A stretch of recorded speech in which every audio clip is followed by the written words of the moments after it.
Nous avons pu constater que le fou, se trouvant dans la situation où il va se jeter dans de nouvelles expériences, se trouve aussi confronté aux énergies qui l'entourent.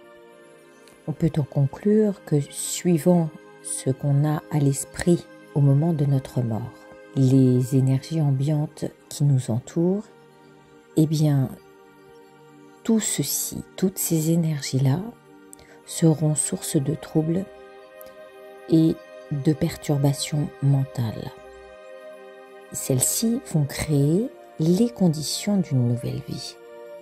C'est pour cette raison qu'il est opportun de se préparer au moment de notre départ, au moment de quitter ce corps, au moment de quitter une étape de vie, pour en comprendre les effets suivant ce que nous aurons comme ressentiment, ce qui persistera comme émotion et ce que nous en ferons. Initialement, c'est la sagesse qui nous rappelle qui nous sommes intrinsèquement, au fond de notre être, car elle sait se faire compassion. Et au plus tôt dans cette vie, on nous invite à en faire le meilleur usage.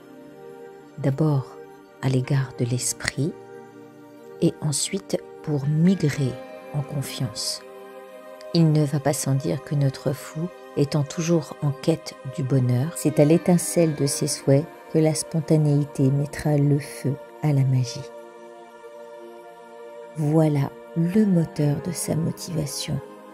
Un pas après l'autre, se rendre meilleur. Nous passons ici à l'autre étape, l'arcane numéro 1, dénommé la précieuse vie humaine. Nous sommes les forgerons de cette vie, de cette incarnation. Et si je suis ce fou, je décide alors de mon plein gré d'être visionnaire et volontaire. Je débute donc cette précieuse vie humaine avec tous les atouts en main. En rappel des 4 éléments présents dans le tarot, je précise pour ceux qui ne le savent pas que nous sommes constitués de ces 4 éléments, que sont l'eau, le bois, l'air et la matière. L'eau fait référence à nos émotions et à ce que représentent les coupes dans le tarot. Le bois, lui, peut facilement se référer au bâton. Et avec le bâton ou le bois, nous fabriquons le feu.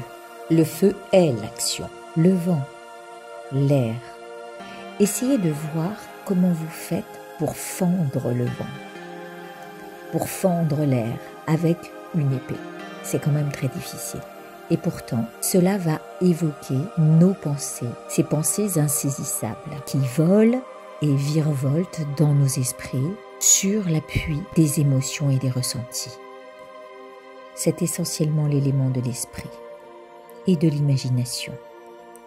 Nous ferons donc facilement le lien entre l'air, le vent, nos pensées et les épées. Comment donc représenter la matière? Eh bien simplement en se fiant à ce que nous pouvons toucher, à ce qui est tangible et à ce qui sonne comme un denier tomberait au sol. Les deniers présents sont donc la représentation de la matière.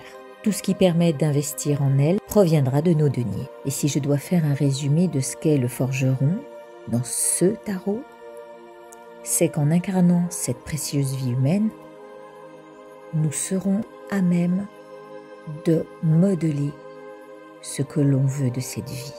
Par là même, nous savons que nous sommes les magiciens de nos propres desseins. Et je vais me mettre dans sa peau pour vous dire ce que j'en retire. Une coupe pleine d'émotions dont je me garde de me gargariser ou de rejeter en bloc. Je sais qu'elles sont là, tout autant que ces pensées qui me mènent la vie dure. En tous les cas, si je les laisse trop m'envahir l'esprit, si mon esprit en est avisé, alors il sera tranché pour moi.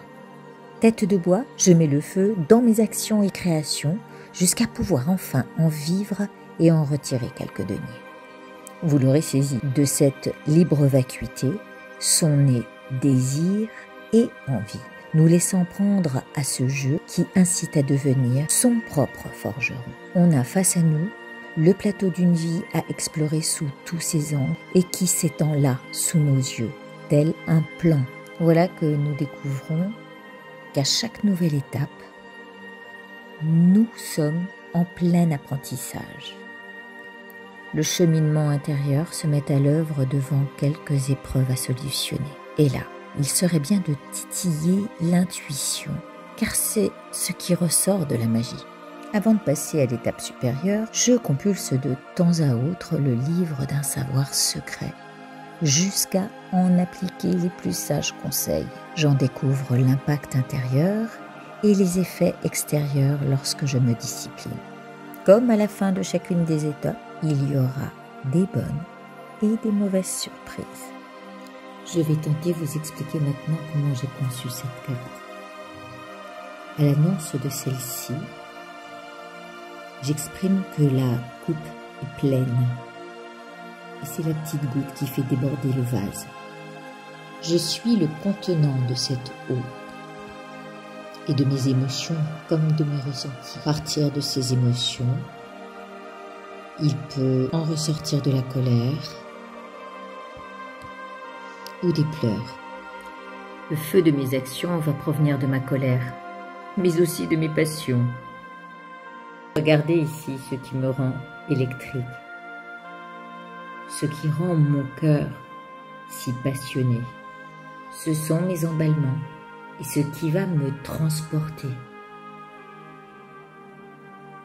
Montrer telle ou telle manière de me comporter. Et c'est au vent de mes pensées, les voyez-vous ici ou encore ici, comme sur l'air d'une mélodie ou d'un refrain, que mes actes vont s'appuyer sur leur raison d'exister. Qu'en est-il exactement de ces raisons? Je vais vouloir coûte que coûte embellir par le biais de la matière ma vie, mon train de vie, mon corps et ce qui nourrit mon jardin secret et qui fera germer les graines de mes créations. Les étincelles de mon cœur s'échappent au vent pour dès lors vider la coupe de mes attachements, tous ces biens auxquels je m'attache. Et afin de me libérer de la forme, je m'appuierai sur ce qui ne se voit pas et m'appelle au secret de l'esprit.